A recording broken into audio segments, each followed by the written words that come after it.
Hey everybody, it's Ian the Off Kilter Crafter. I hope you're having a great day today. Today is an exciting day because we finally get to see the Puzzle Mystery Quilt for Fall 2020 come together after 10 months. It seems like it has flown by, but also gone very slowly at the same time.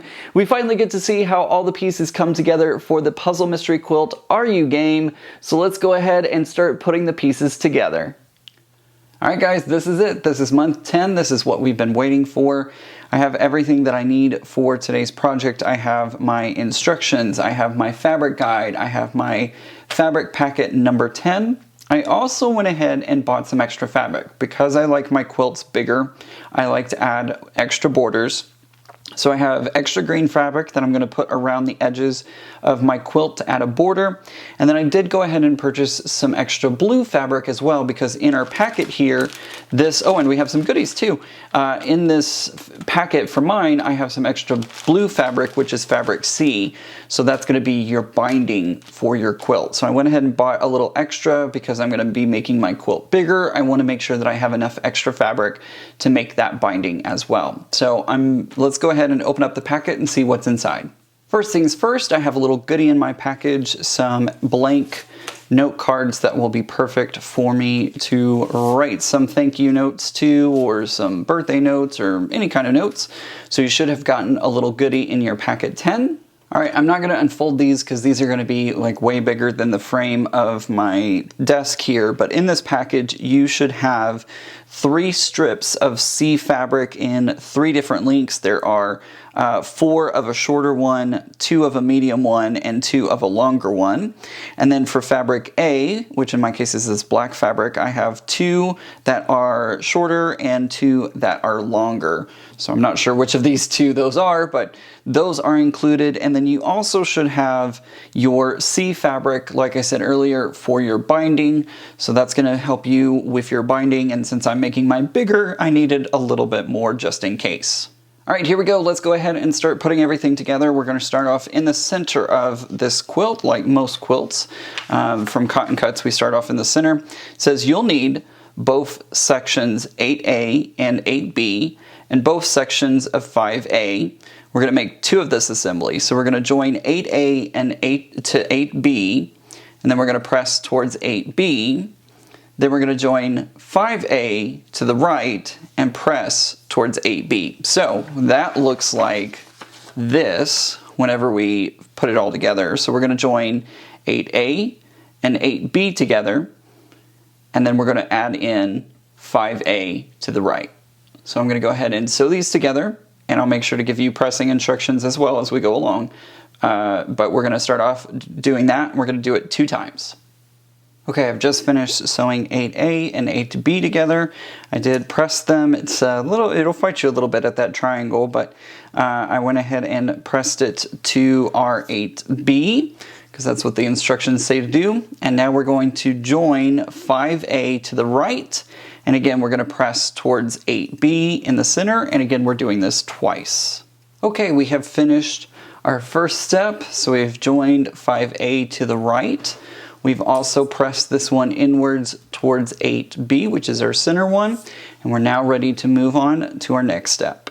Alright, for our next step we need both sections of 8C, and we need our section 2C. And we're only making one of these because this right here is going to be the very center of the quilt, and this is going to rest on either side of it, so it's going to look something like that. So again, we're going to join section 8C to the left and right of section 2C, and we're going to press towards 2C.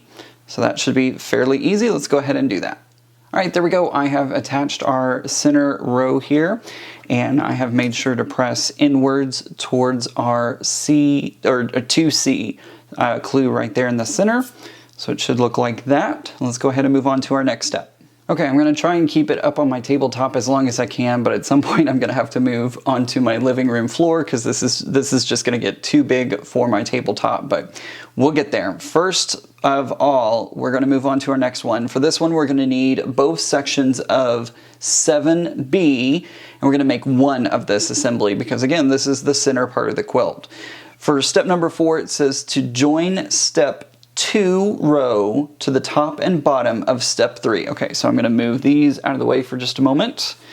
And I'm going to grab my, this was our step 1, or step 2, excuse me, step 2 whenever we were all said and done with it. And we're going to attach it to the top and bottom of our step 3 assembly. So it's going to look something like this when it comes all together.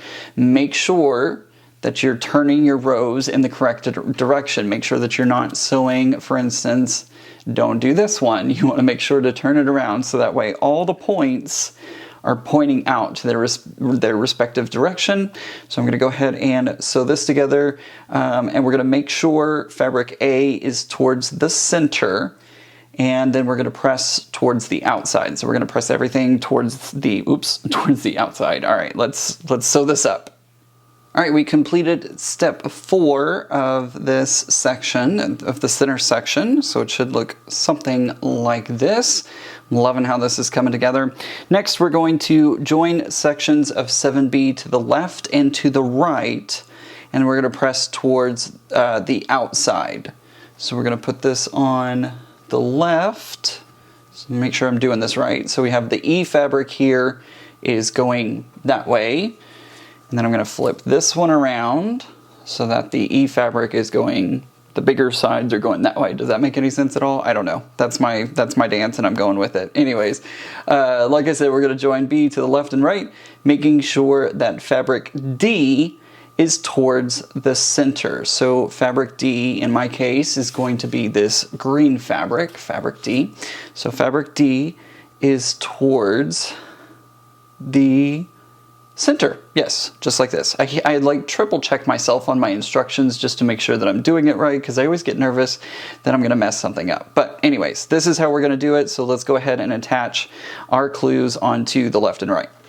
All right, guys, that's going to complete this step number 5. This is what we've got whenever we're finished with it. I've got strings everywhere, but that's okay. Thread everywhere, I should say. But that's okay. This is what we've come up with. This is so exciting. It's looking great so far. And now we're going to go ahead and move on to our next section.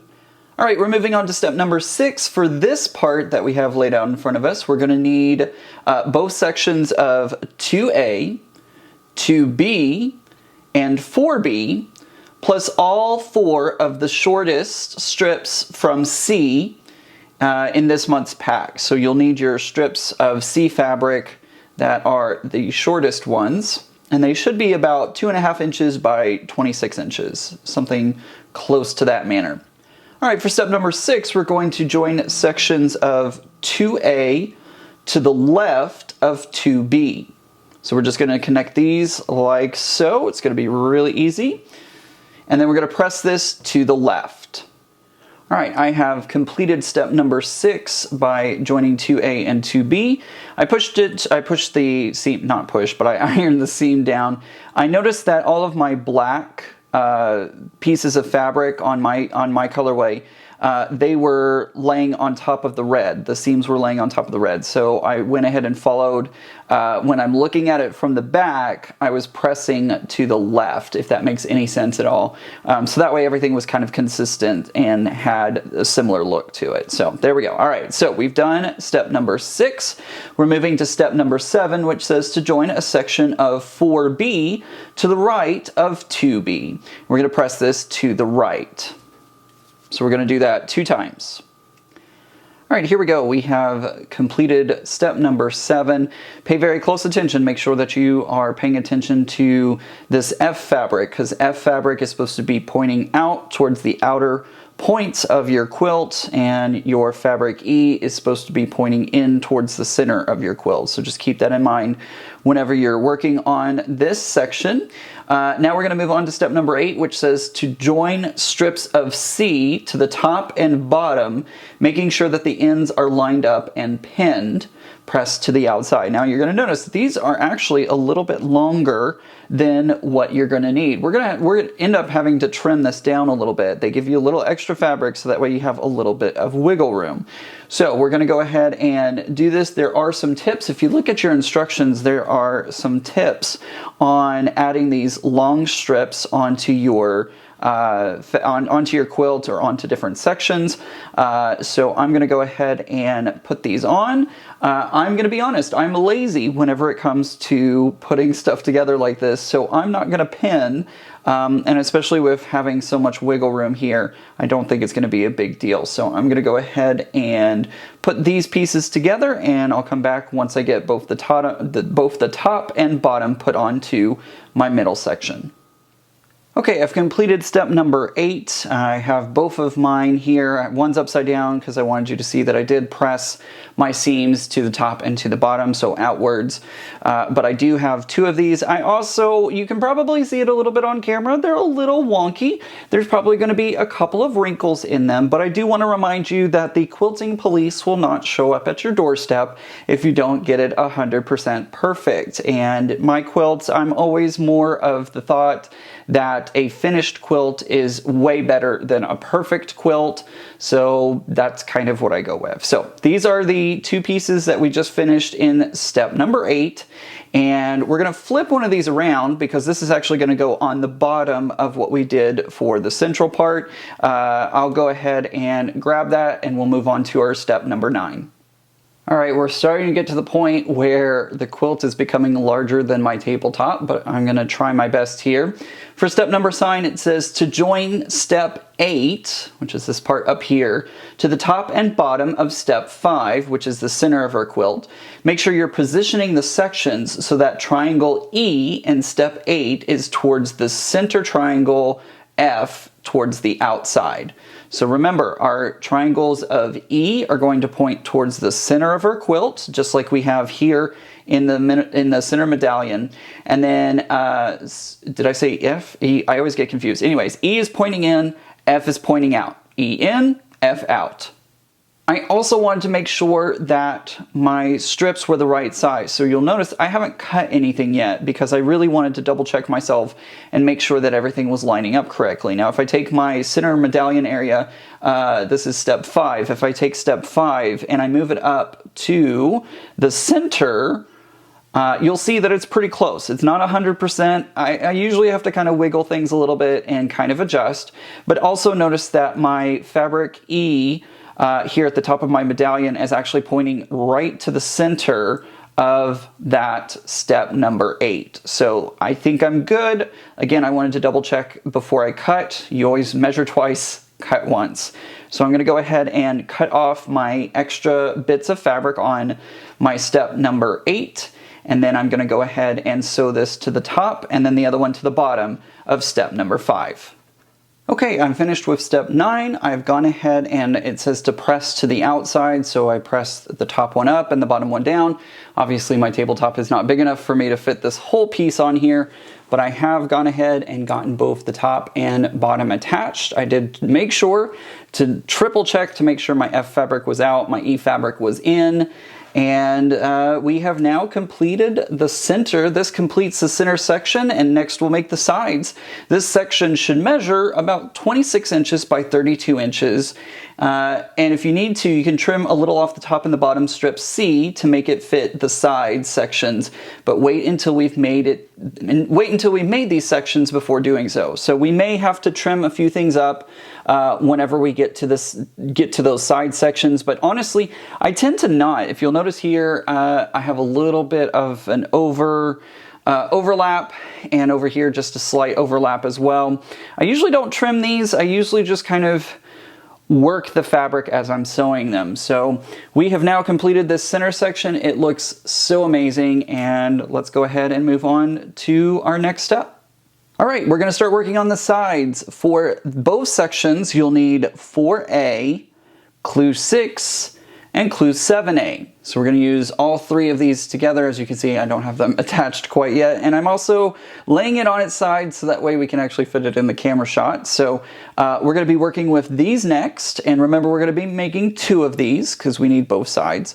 So it says to join 4A to the top of 6, making sure that fabric C is on the left, and we're going to press towards the top. So I'm going to move clue 7A out of the way for just a moment here, and our instructions, and here is what it should look like whenever we put clue 4A and 6 together. It should look like this. And we're going to do that 2 times because remember we have 2 of these and we need to do both sides. All right, let's go ahead and do that. All right, there we go. I've sewn our 4A to our clue 6.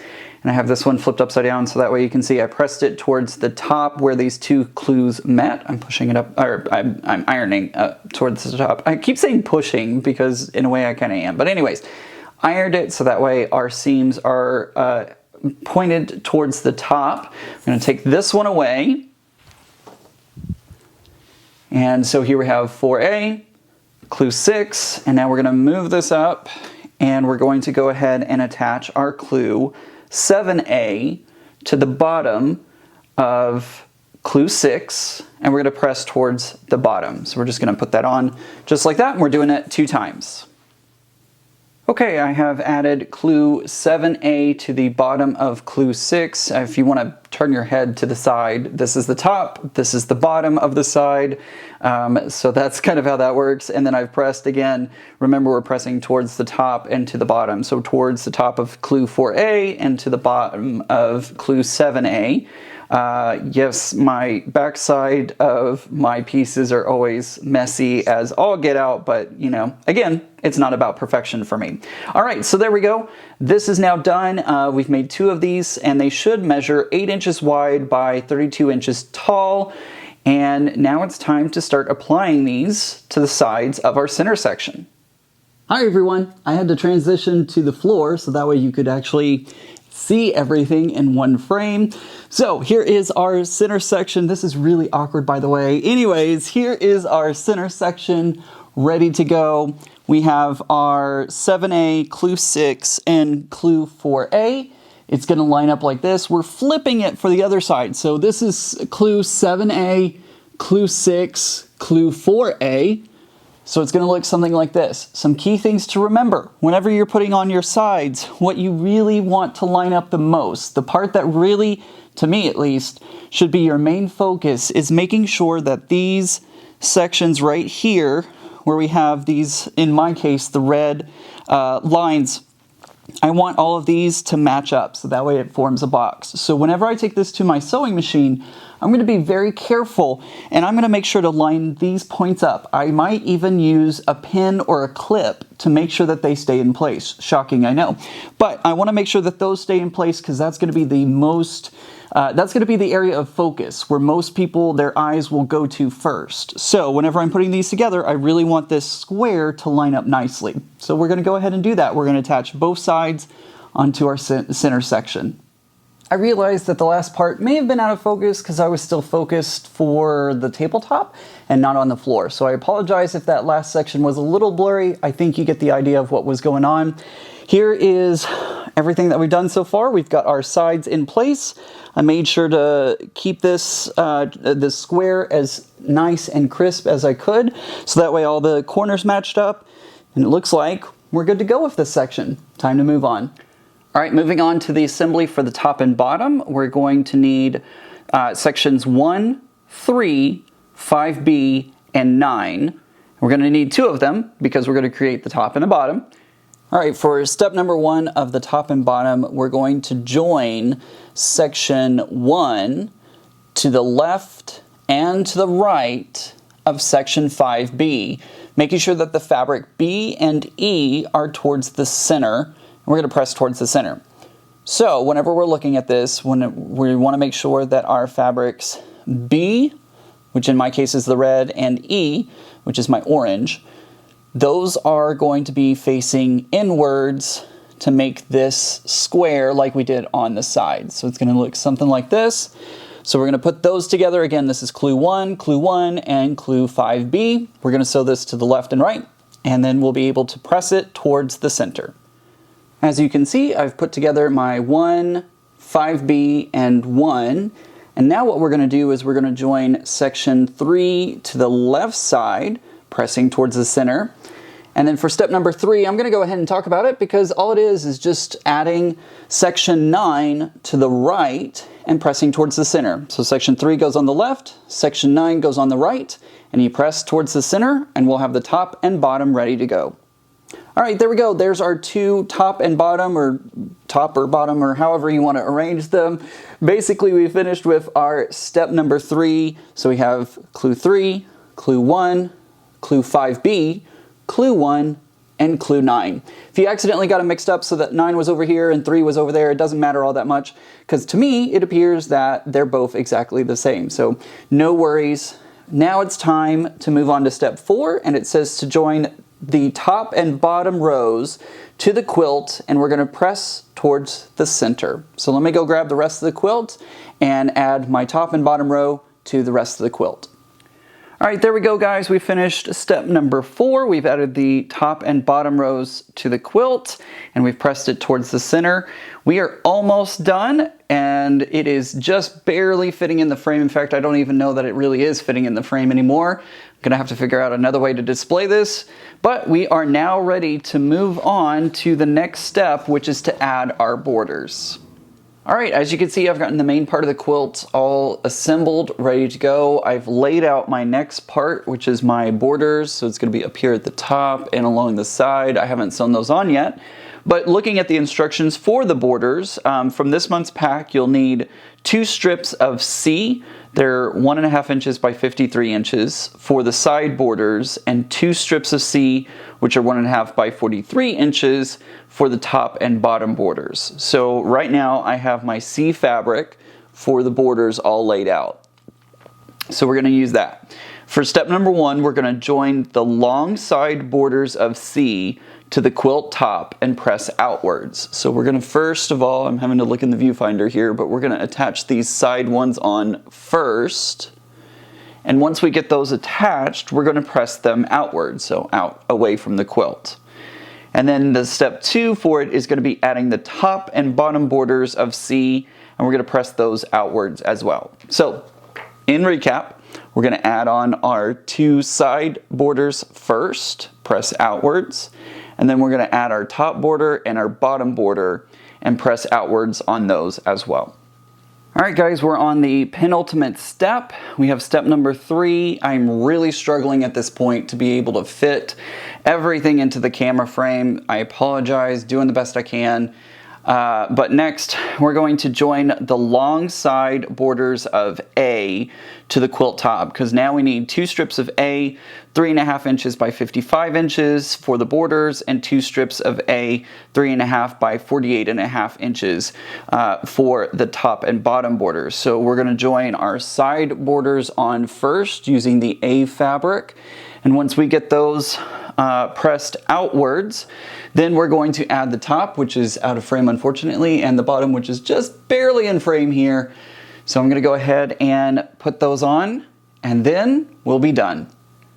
All right, everybody, we are done. We have finished step number 4 for the borders, and we're done with this quilt if you're not going to be adding extra borders. Now, I'm pretty tall. I like big quilts, so I'm going to be adding an extra border on this to give me a little more room. Since I'm 6'2", I like that little extra room to make sure that I actually fit under a quilt. So I'm going to adjust this one a little bit so that way I have extra borders on it, and I'm going to work on that right now. But if you're just doing the regular sized quilt, then you are done. You are ready to now start finding your backing and also getting ready to quilt it and bind it, of course. And remember, your binding is included in this as well, so don't lose it. Make sure to hold on to it, because your binding is very important for finishing out your quilt. And here it is, guys. This is my version of the quilt. I added on those extra borders to make it big enough for me, and I had to back the camera way off so that way I could fit it all in the frame. But I'm so excited to get this one ready to go off to the quilter, and I can't wait to figure out what quilting pattern I'm going to use on it. This quilt has been a great distraction during the end of 2020 and the beginning of 2021, a great way to zone out for an hour or two and work on a project that I love. I can't wait to see what Cotton Cuts has in store for this fall's puzzle mystery quilt, which is themed to the Olympics. So make sure to stay tuned to the Cotton Cuts Facebook page and, of course, their website. And, of course, you can subscribe to my channel, and I'll make sure to update you when the next quilt comes out.